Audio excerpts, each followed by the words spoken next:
Hello, this is Herb Ellis, and I'd like to welcome you to my musical video.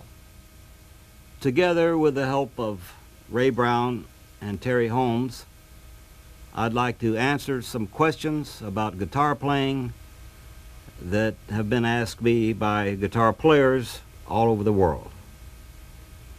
The first thing we're going to do is talk about tuning up, or we're going to tune up. I advise using a tuner, guitar tuner, especially if you're playing with two or three guitars.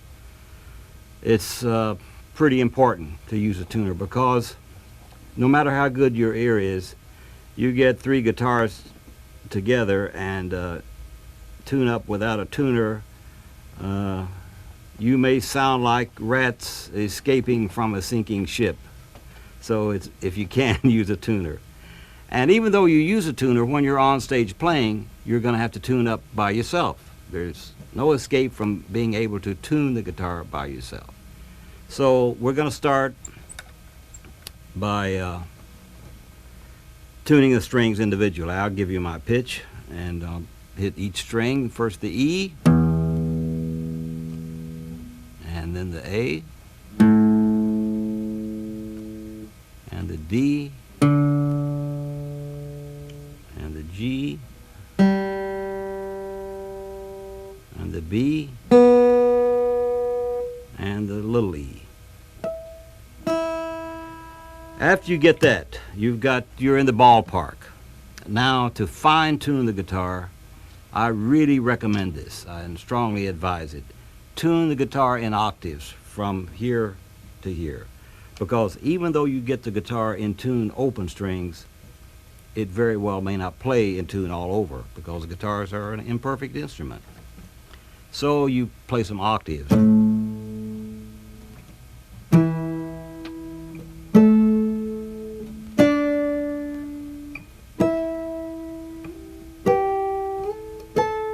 Then you just play octaves all over the guitar.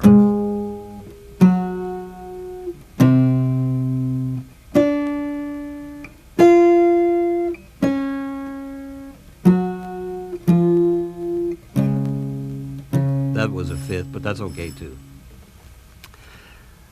Now that we're in tune, in this segment, I'd like to play some, with the help of Terry Holmes, I'd like to play some blues in the key of G. This is a simple blues with simple chord formation. First I'll play, and then I'll tell you how I do it.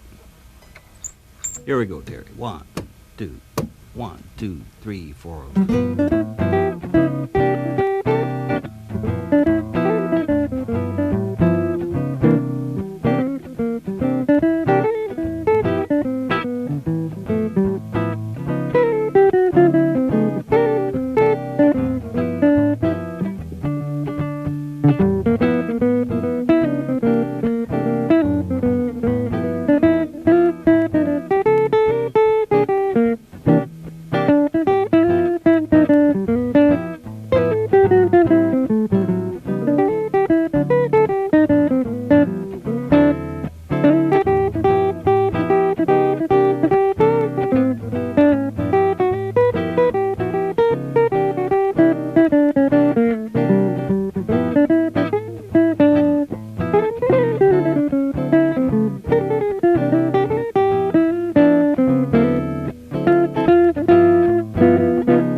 Now I'm going to show you the way I approached playing that blues that we just played. I play mostly by chord formations, as opposed to thinking of a lot of scales, and it's very confusing to me. So I just play by chord formations. On that blues that we played in G, which was a very simple blues, I mean simple in its harmonic structure, I only use 2 formations, and I'm going to show them to you now. The first one is a G chord, this G chord. Everybody knows this chord. I'll play a scale, a major scale from this chord formation.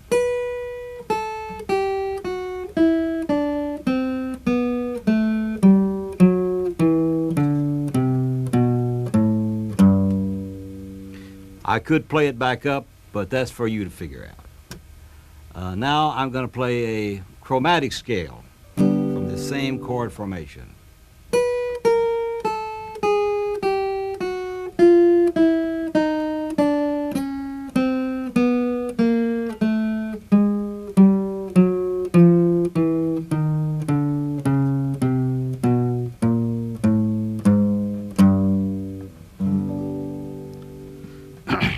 Now I'm going to play the major scale, flatting the F sharp to make it an F, to make it a G7th chord.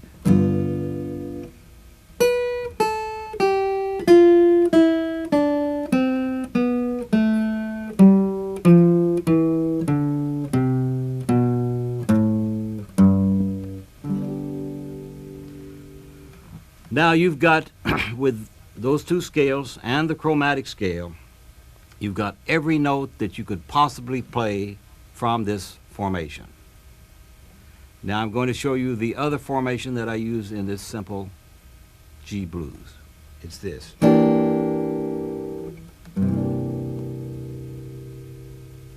First I'll play a chromatic.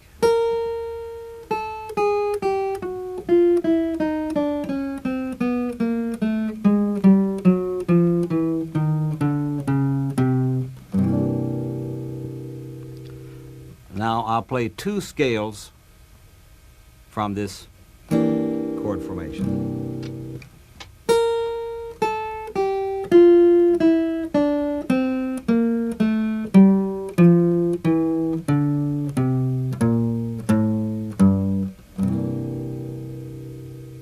Here's another one.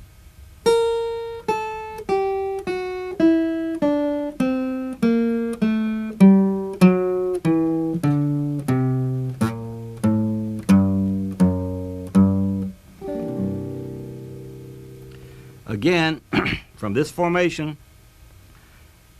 with playing the chromatic scale, there's no note that you can't play. And when this is the C ninth, C seventh, when you play the D seventh in this blues progression, you just move the whole thing up to D.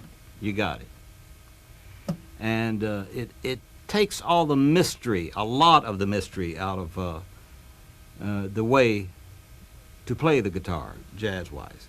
A very important thing that I'm going to tell you right now, and I may tell you several times because it is that important to me. When I'm playing, I sing what I play, or I'm playing what I sing.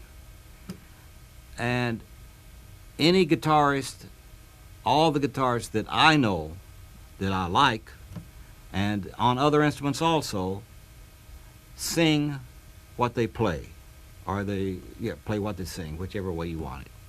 I'll name some besides myself. Joe Pass, Wes Montgomery did it. George Benson certainly does it. You can hear him doing it because it's part of his act to do it. Oscar Peterson does it. Ray Brown. And a lot of horn players. You can't tell that horn players are doing it because they got the horn in their mouth. But that's the one single thing I want to impress on you. You've got to start singing the melodies you're playing. That way, you're using the guitar to express the music that's in you, in your head and in your heart. Otherwise, you're just playing a bunch of learned scales and patterns. And you may get to where you can play a lot of patterns and play them very fast, but it'll always sound like you're playing a lot of patterns. So please start to play the music that's within you, and we all have music within us. I'm just trying to show you how to turn the faucet on, the musical faucet. That's good, isn't it? The musical faucet to let the music come out.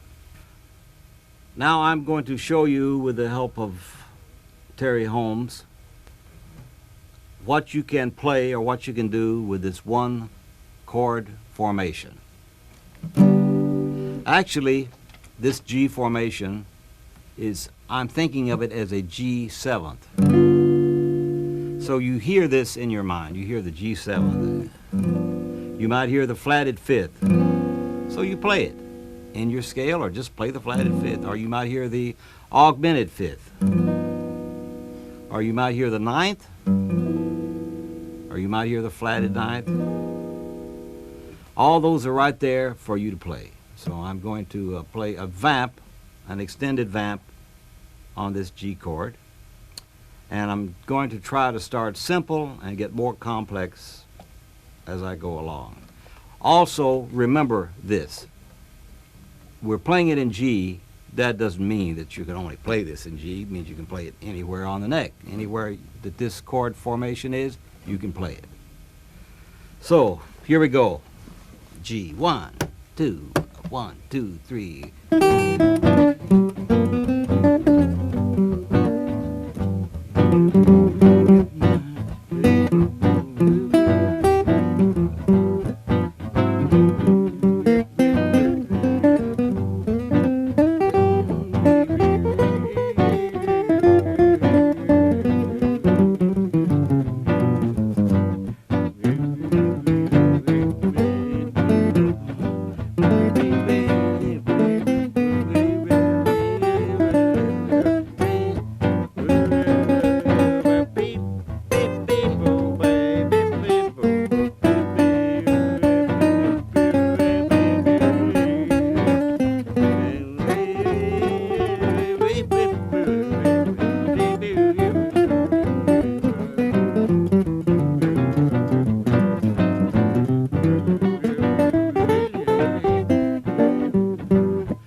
Now we're going to play on the C9 formation. And I'm just going to play, Terry's going to vamp, and I'm going to play extended on this C9 formation. Trying to start simple and getting more complicated. I'm not going to do this on the D9 because it's the same thing. All you have to do is move it up 2 frets. So here we go on C9. 1, 2, 1, 2, 3, 4.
All right, now we're going to involve you, the listener and viewer, for the first time.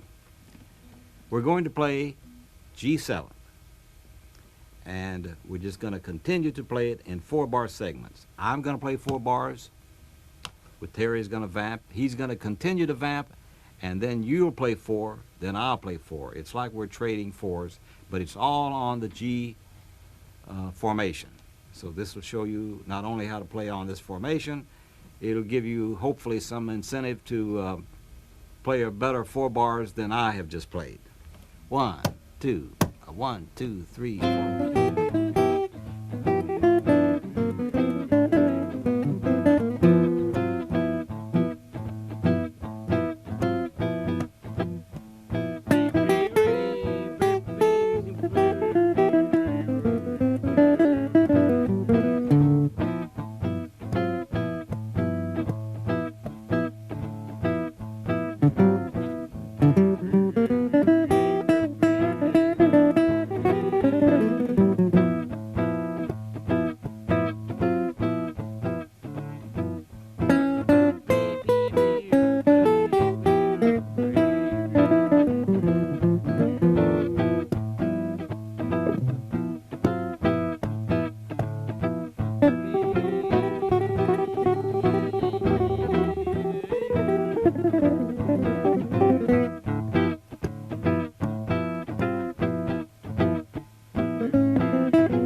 Now we're going to do the same thing in the C formation.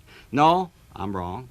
It's the next 4 bars of the blues, which will be 2 bars of C9 and 2 bars of G9, or C7 and G7. Here we go. Terry, 1, 2. 1, 2, 3.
So you can do the same thing on the D7, D9 formation. Now we're going to put it all together one more time and play the whole blues for you a few times, 3 or 4 times. And we hope that you get a lot from this. 1, 2, 1, 2, 3, 4.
We're going to play some more blues for you. A lot of this musical video will be blues because I believe that blues is the best possible way to teach you to play jazz. If you can't play blues, any of the rest of the jazz you would attempt to play, in my opinion, would be quite meaningless. So, this blues is a little more elaborate than the first blues we showed you. The first blues was very simple harmonic structure. This has some different chords, so we're going to play it 3 or 4 courses. Then we're going to show you what we're doing that's different. Here we go. 1, 2, 1, 2, 3, 4.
Okay, I'm going to play this blues for you, the chord formation of this blues, the progression.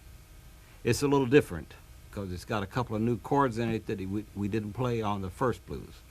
So here it is. Bar 1, G13. Bar 2, C9. Bar 3 and 4, G7th or G13th again. Bar 5 and 6, C9th. Bar 7, G9th. Bar 8, E7th, E9. That's the new chord. Here's another introduction. A7th, and then D7th, bar 11, 2 beats each. G, E, and bar 12, A, and D. I'm going to show you a new chord formation that we haven't played from before. We're still in the key of G, which just sort of simplifies the whole thing, but as I said before, it doesn't mean it won't work in any key. It'll work in any key. Before I was playing the G formation here. Now I've moved it up to here, to the 7th fret.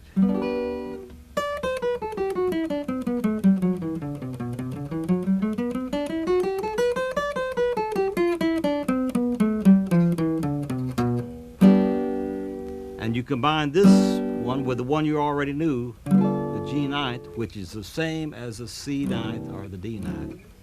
It's just up higher on the neck. And the 7th and the 8th bar in this progression is a little different. Here is the difference. It goes from a G13th to an E13th, or a G7th to an E7th. So it would, if you're going to play those two bars, let me just play those two bars for you.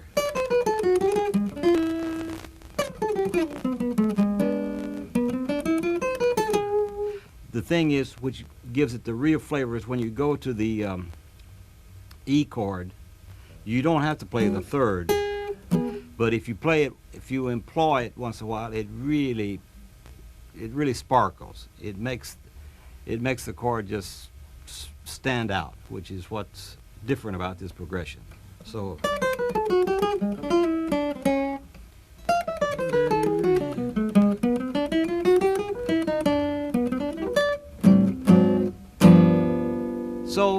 I think we're going to play that blues progression, the whole thing, 2 more times for you. Terry, here we go. This is the whole 12 bars. 1, 2, 1, 2, 3.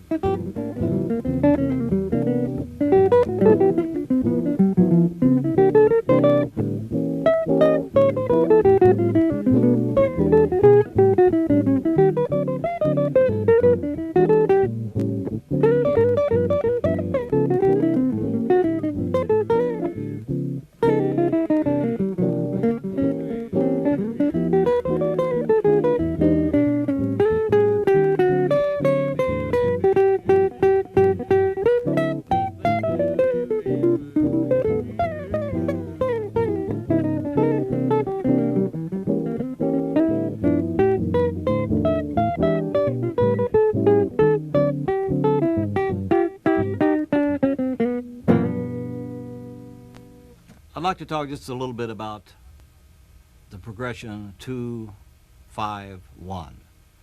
We're going to play 4 bars. I'm going to play 4 bars. Terry's going to accompany me. Then he's going to play 4 more bars where I don't play. That's your time to play. The first progression is going to be 2, 5, 1 with a minor. A minor 7th, 1 bar. D 7th, 1 bar. G 7th, 2 bars. Then again the same thing. A minor 7th bar, D 7th, G 7th, 2 bars. Here we go. 1, 2, 1, 2, 3, 4.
Now we're going to do almost the same thing, except that the 2 chord, instead of being A minor 7, is going to be A 7th.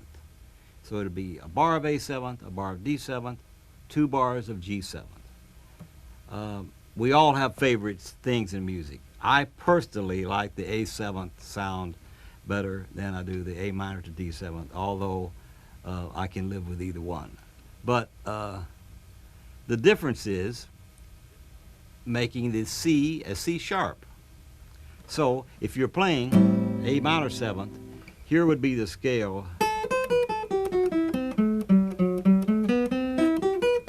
And the arpeggio. Now that's the A minor 7th. The A 7th is.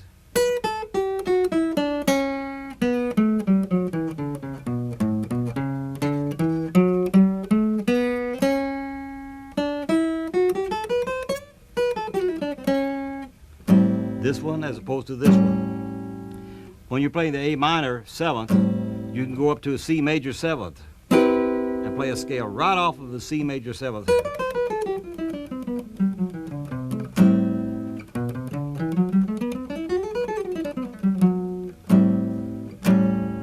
A 7th or A minor 7th. Now we've played the A minor progression for you, so now we're going to play the A 7th, D 7th, G 7th for 2 bars. It's a 4-bar progression. Here we go. I'm going to play 4. You're going to play 4. 1, 2, 1, 2, 3.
Now we're going to add the ever popular magic E 7th, or the 6th chord.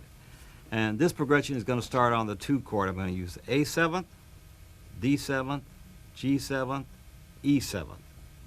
And I'm going to play them over and over again. I'm going to play 4 bars, you're going to play 4 bars. And let me just reiterate to you one more time. Not always, but a lot of the times, when I'm going from the G to the E, I would use this formation for the G, and for the E I go. That's very important to get the third of the, get the G sharp in there.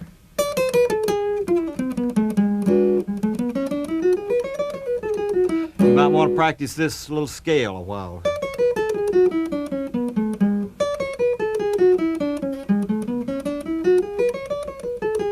So the 2 going from the G to the E would sound like this.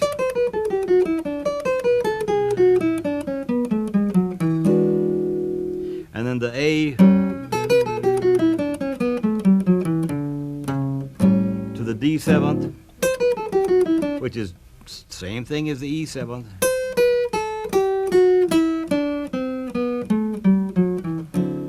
Now this is sort of a complicated progression, so we're going to play it a little slower for you. Okay, here I'll play the first 4, and you got the second 4. 1, 2, 1, 2, 3, 4.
let's talk about picking. Picking is sort of like putting in golf. It's very individual. It's individual in the stroke that you use. It's individual in the kind of pick that you choose. I have a hard pick, and it's about the size of a quarter. I place it between the first finger and the thumb. Very natural. And most of it is in the meat of my hand, between the thumb and the forefinger. About a fourth of it sticks out, I guess. And I play not totally flat. I play across the string at an angle, but at a natural angle, just like you were going to hammer a nail, at a very natural angle. I see players play like this. Now, I said it's an individual thing, but if you play like that and you can change it, I would strongly advise it, because I think you're going to have trouble later on. I'm serious. I think you're going to get some arthritic problems playing like that, because I don't care who you see do it or how hip it looks. It's a big strain on the hand, and it's a strain on all the muscles. So if you can play in a normal fashion. The only thing I can tell you about picking, something else I can tell you, is you don't have to pick every note. That's a real blessing, because if I had to pick every note, I'd never be able to do it, especially at a fast tempo. What I mean by that is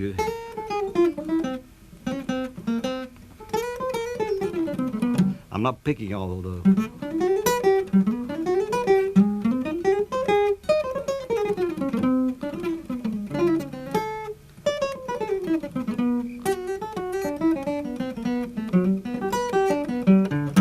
Some of them I'm picking, some of them not. Some of them I'm not picking. I ghost some of the notes, and that helps. Not only does it take the strain off of you, it sounds better, because you don't hear a trumpet player or a saxophone player tonguing every note. They don't go taka, taka, taka, taka, taka. They make it flow. So pick in a nice, don't grip the pick too hard. Just firm, but not so much to cut the circulation off. I can show you a couple of exercises that might help you. And another thing, while I'm thinking of it, don't have big strokes. Make the strokes small. Economy is the thing in picking. You don't want a lot of motion. Now, some exercises. You can take scales.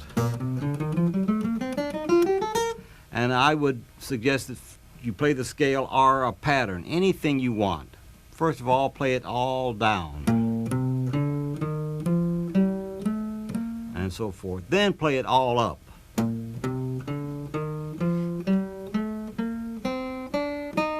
Then play it up and down.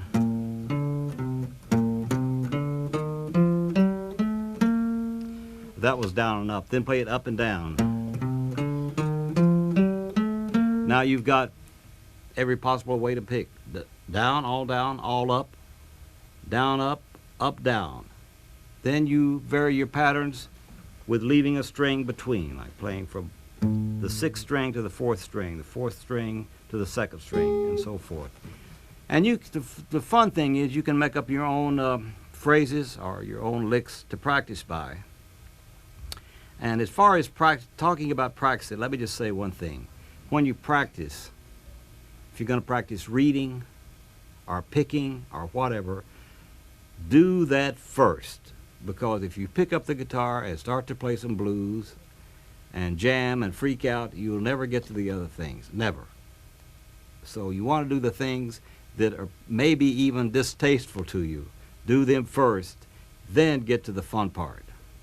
And you'll make a lot of progress that way.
Let's talk about background.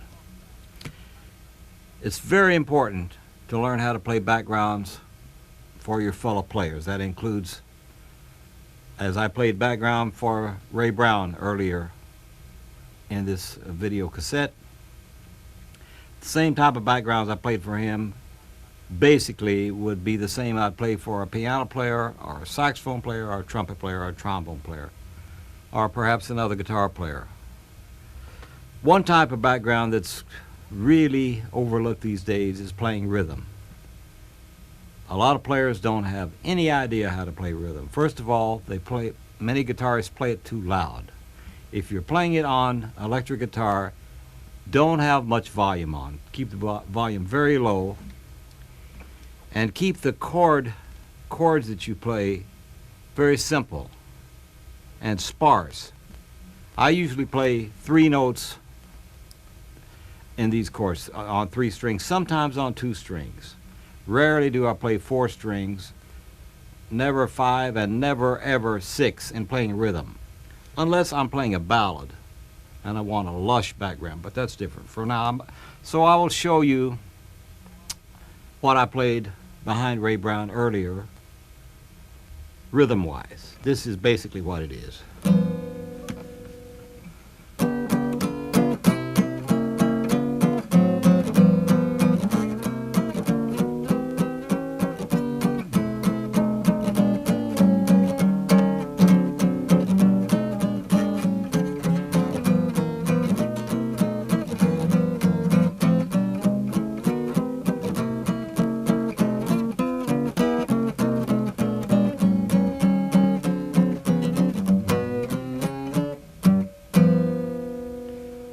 Now let me show you the type of chord forms that I use to play that rhythm background. They're basically 3-note chords, sometimes 2. For instance, if I was playing a G7, it would be this, or this. Or I might play this, has no 7th in it, but you don't need it. You don't need the 7th with the solos, for playing behind the solos. And if I'm playing a 6th chord, a C6, instead of playing, I would play. And then for a diminished chord, I would play not this or not this. Just 3 notes. So the notes would look, the chord formations would look.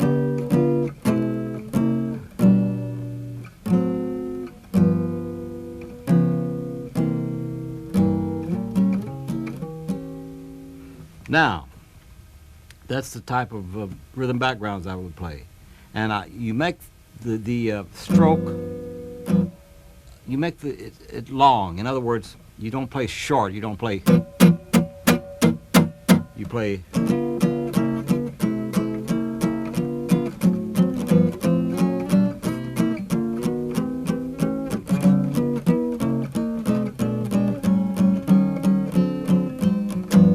Similar to that. Now, another thing that I do is I comp, similar to a piano player, behind other people who are playing solos. By the way, if you learn to play good backgrounds on the guitar, you'll work a lot more than if you just play great solos and no backgrounds. Because unless it's your group, people will want you to play behind them. And they love it when you play great solos, but let's face it, they don't care as long as they're playing great solos, but when they play, they want you to play well behind them. So that's very important. Now let's take approximately the same tempo, and I'll show you how I would comp. Sometimes it's 2 notes, sometimes 3, sometimes 4. Key of G blues, 1, 2, blues in G.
By the way, that was on the second blues progression we played, the one that went to the E7th and to the A7th and D7th. So that's about it. If I'm playing background for a ballad, I would make it more lush.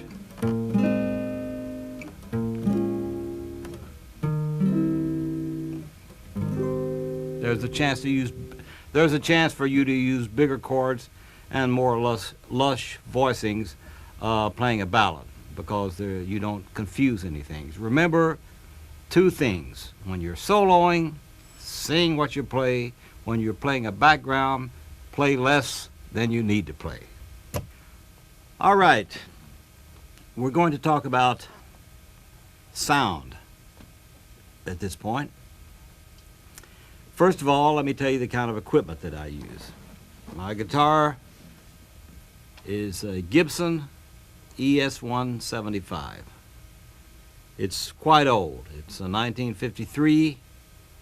I've had the pickup changed in it, a newer type pickup. Sometimes pickups will lose their power after a few years, so if you're having a lot of trouble with the guitar humming or roaring or feeding back, you might consider putting a new pickup in it. And while I'm at this, let me just take time out to say one thing to you about your pickup. If you have a pickup that has the screws under each string, they're there for a reason. They're there to be adjusted. I'd say 95% of the guitar players never touch those screws in the pickups. I don't know why. I don't know why they think they're there. They're there to be raised and lowered. It is my opinion, and it makes the guitar easy for me to play, if I can get the strings to have approximately the same volume. Here's the way you do that. You take the screw under the little E string and raise it as high as it'll go without it rattling. You don't want it to rattle against the string. Then you turn your amplifier on and you hit the B string, and it will be probably much louder than the E string. So you take a screwdriver and screw it down till you can get it to as near the same volume as the E string. Then you do that with the rest of the strings. You screw them up or down as they need it, as much as they need it, so that they'll be the same volume. Now I use a polytone amplifier, a smaller model. There's several models. And the way I set mine is I set the bass control on the amplifier approximately at 3. I set the treble at about 7. If it has a mid-range, I set that right in the center, usually. Each place you play will vary. You may have to vary the settings on it. And then once I get that set, then I get the tone, bassy, more bass or more treble from the guitar. I like a little darker, bassier sound, but you may like a different sound. Whatever sound you want, that's what the dials are for. But they mean a lot, and it means a lot to set your amplifier and to adjust the screws on your guitar. Believe me, it means a lot. So take time out and do it right. One of the questions I'm asked is, who are my musical influences? And jazz-wise, I would have to say first, the great guitarist Charlie Christian, who played with Benny Goodman, with the Benny Goodman Sextet and the Benny Goodman Orchestra in the late 30s and early 40s.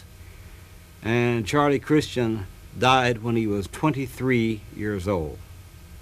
And he is the most copied jazz guitarist of anybody.